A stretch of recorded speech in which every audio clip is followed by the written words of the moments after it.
So this is the POCO X3 GT 5G. And what I think of this one? It's a really good phone for both gamers and regular users. And TLDR, this is such a good phone that sometimes it's better than the POCO F3 sibling.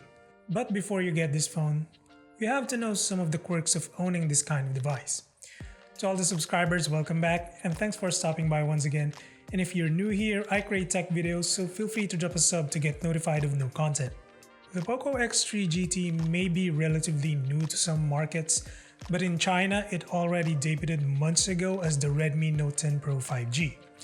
But why did it took the company several months to bring this phone to where Xiaomi's influence is apparent, such as the Southeast Asian region? Well, other than the fact that there's COVID and the demand for chipsets, I think this phone is hard to sell to countries like the Philippines and India when you already have the POCO F3, the Redmi Note 10 Pro, and even the POCO X3 Pro, sitting at very comfortable price points. Each of those devices offers unique features at very close value propositions that it's hard to imagine a new POCO phone trying to disrupt the market once again. Well, that's where the X3 GT forcefully comes in. Its overall package is not as impressive as the POCO F3, but the on-paper specs are just right below the F3, with some notable advantages in other areas, all the while being significantly faster than the non-5G X3 Pro. My initial impression of the X3 GT was that it's going to sport the same body as the X3 Pro, but when I got the device, it was slightly thinner and narrower. Since I came from the F3, the X3 GT felt bulky at first. But after a few days, my hand adjusted to the size to the point where it's a very comfortable phone to use even for an average sized hand. Despite its bigger stature than the F3, the X3 GT feels more ergonomic. I'm not really into the finish on the back. We've seen patterns like this before, but even then I just can't get used to the look. The phone does look good at certain angles, especially at a distance. I guess if Xiaomi had not included the lines on the back, the design would have been so much more appealing. But it is what it is. The ridges do help in providing a more secure grip on the phone, but it's still slippery when you have dry hands. You've got IP53 rating, a dual 5G SIM card slot on the side, and a JBL tuned stereo speaker at the top and bottom portion. If you've used JBL speakers before, you probably know what they pride themselves on: bass-heavy audio quality. And on this phone, yes, the speakers do sound a lot like from JBL. The stereo effect is more pronounced on this device, and the top speaker is almost as loud as the bottom speaker, which never happened before, at least not on a mid-range phone. I've thoroughly enjoyed my time with the speakers, listening to music, podcasts, watching videos. It's almost as if it's getting to that dedicated Bluetooth speaker level. Now, because the speakers are powerful, it does send noticeable vibrations to the rest of the plastic panel. It's annoying at first, but it's something kind of fixable once you put a case on this device. The fingerprint scanner is one of the fastest I've tested by far, and the buttons are really clicky and responsive. There's no headphone jack here, as well as the option to expand storage, but POCO was kind enough to include an Oakway quality dongle in the box for wired headphones. If there's one thing this phone does clearly better than the F3 and its other siblings, it's the vibration motor. I can't stress enough how much POCO tried its best to boast the haptic feedback on this phone. When you press the power button to turn the screen off, there's feedback. Every time you use the back gesture, there's feedback. You adjust the volume level, there's feedback. Assuming you have lift to turn on the phone active, there's feedback whenever you just lift the device. But that feedback is warranted because the vibration motor is really good. You can feel the motor inside as if it's moving up and down. It's really satisfying to use whenever possible. So inside this phone is a 5000 mAh battery. With my use, which includes an hour of gaming a day and tons of social media and YouTube, the X3 GT can last me a day and sometimes with 20 to 30% juice for the next day. I usually average 6 hours of screen time, sometimes a little over 5 hours when mixed with heavy use. You can still kill the battery in a day, but you really have to try, or if you have nothing to do the whole day but play games. But even if you do manage to kill the battery, charging this phone only requires 45 minutes from empty to full. It's still 3 minutes short of the advertised 42 minutes, but 45 minutes is still solid, especially for the capacity. Now you're probably wondering about the heat. Thanks to the thicker design of this phone, The back only gets warm at best.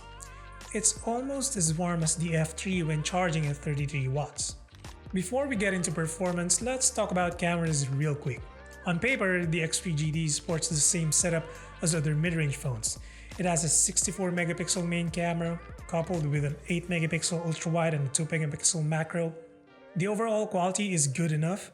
It has similar color rendition as the F3, which is basically contrasty with dark brown skin tones, but it's a little less aggressive on the X3 GT and the sharpness level is slightly worse.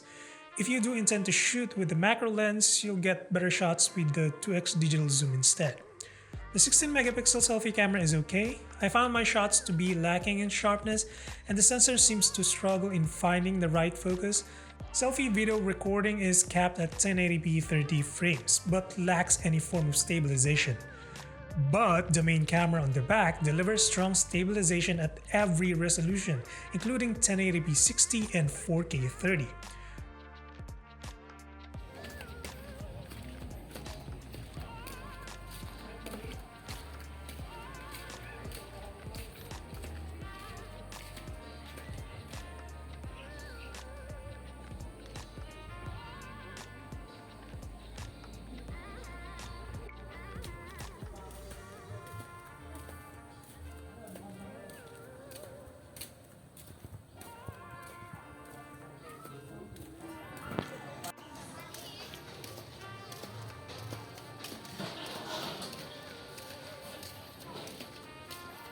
The only quirk here is that you can't shoot 1080p 60 with HDR turned on. You also lose a couple of POCO F3 features such as movie mode and voice isolation when recording selfie videos. Other than those, you still get dual video capability and long exposure mode. I think the X3 GT is close to the F3's camera performance, and you should be fine with the quality if you're not a heavy camera user. I'm actually surprised that the ISP of this phone meshed well with the camera hardware since MediaTek isn't known for its camera technologies. Okay, so performance. I think a lot of people are still skeptical about MediaTek's chipsets, but I've said this before, Dimensity is different. I think the company is slowly getting there when it comes to overall performance. So the X3 GT is using the Dimensity 1100. It's not the latest flagship chip of the company, which is the Dimensity 1200, but that only has slightly higher clock speeds. But for the rest of the package, it's the same. When it comes to day-to-day performance, the 1100 breezes through everything. I never felt the phone slow down on me nor struggle in any of the apps that I use. Even with media-heavy apps like shopping apps, this chipset handles it with ease. The heaviest tests that I've done here were playing PUBG, Mobile Legends, Genshin Impact, playing games with mobile data as the primary connection, and using hotspot. Mobile Legends at max graphics at 60 frames? Easy. PUBG at smooth settings at 90 frames? Easy. Genshin Impact at medium at 60 frames? More than playable. The F3 Snapdragon A70 pushes out more frames than the 1100, sure, but its thin body makes the phone run hotter, thus gradually throttling the performance after a few minutes. But for the X3 GT, the game is more than playable even after an hour. If you're worried about heat, there are a couple of things I noticed. In the day when the ambient temperature is high, the phone stays warm even in light use like watching YouTube or scrolling through social media. But when the ambient temperature is low, the phone stays cool. For the better part of the day, the X3 GT is warm to the touch. However, the phone never felt too hot to the touch nor need to throttle performance caused by excessive heat. As for the software, I love the software version of MIUI here. It's stable, fast, consistent, and only has negligible bugs. It's worth noting that I'm using the top model with 8GB RAM and 256GB storage. In addition, there's a new feature called memory extension that uses the storage as a virtual RAM. I don't think it makes a huge difference in any way, but it's there if you feel experimenting. We all know that the POCO F3 has a more powerful chip than this phone, but for some reason the X3 GT feels snappier and more responsive than the F3. I think it has something to do more with the software more than the hardware. The X3 GT just responds better to gestures and there are no delays in animations. It's just a joy to use. I've seen minor bugs during the time I've spent with this phone. When opening Netflix, the screen flickers almost every single time. The good thing is that it doesn't affect the phone nor the app once it's open. And Gmail sends late notifications whenever I have new emails. That's about it. By the way, there's no super wallpaper feature here, and unlike Snapdragon 5G phones, there's no smart 5G option in the setting, which could potentially save more battery whenever 5G is available. Oh, and also there's a test network built into the settings if you want to test the speed of your network. Neat. It's interesting that we've come to the point of this video without talking about the display. That's because I think that the display is the deciding factor when one is considering purchasing this phone. So we're looking at a 6.6-inch 1080p 120Hz display with HDR10 support and a regular sized pinhole. This display is actually the reason why the phone is a bit easy to manage with one hand. I've used a ton of Xiaomi phones that I feel like this is one of their narrowest 6.6 inches phones. Like I've mentioned in an earlier video, the front panel is protected by Gorilla Glass Victus, but the real concern here is the IPS LCD panel. The display can get bright even outdoors. The phone is fairly visible in broad daylight so long the display is not in dark mode, and the refresh rate goes down as low as 50 Hz when on static images. I'm not gonna lie, I did find this phone's display a bit lacking in one department only, contrast ratio, and that's it. Coming from POCO F3, I immediately noticed that the black color is brighter than what I'm used to. However, as I use this phone more and more, I started not bothering the display quality that much. After a week, I just gotten used to the IPS LCD. I'm not saying that it'll also happen to you, I'm just sharing my experience here. So to conclude, the X3 GT is just another phone that's caught in that awkward middle child situation. I think it's a very good phone for the price, but you need to be specific with what you want on your next phone. 67 watts charging is probably not a game changer, but here's a thought. If you plan to use this phone for at least a couple of years, by that point the battery life may have degraded significantly.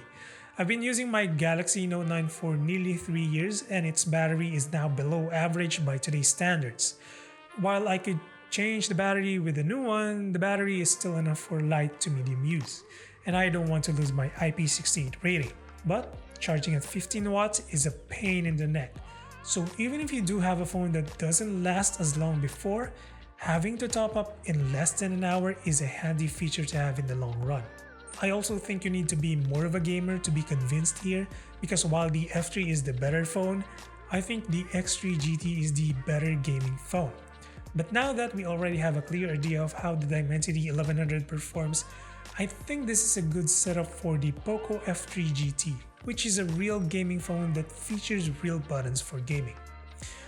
So that's it for the POCO X3 GT. As always, drop a sub if you feel supporting the channel, and until the next one, stay safe.